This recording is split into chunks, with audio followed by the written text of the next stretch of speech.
The warning saying ICS malfunction in a Toyota Camry means that the Intelligent Clearance Sonar system is not working properly.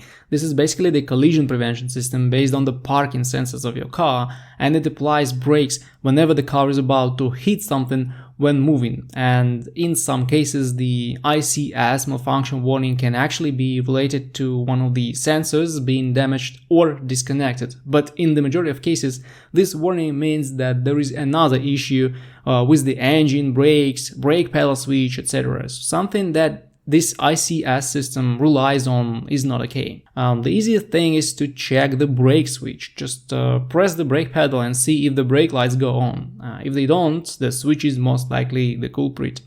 Then, if you also see the check engine light accompanying the ICS malfunction warning, it will help a lot if you read the codes in the engine control unit using any available OBD scanner. It may even be a free scanner that you can borrow from a local auto parts store or just from your friend.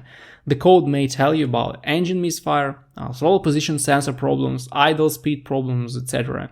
In this case, you will need to investigate the issue behind the code, and the ICS malfunction warning will just vanish when everything works fine. If nothing is wrong and there are no other warning lights, you may inspect the parking sensors.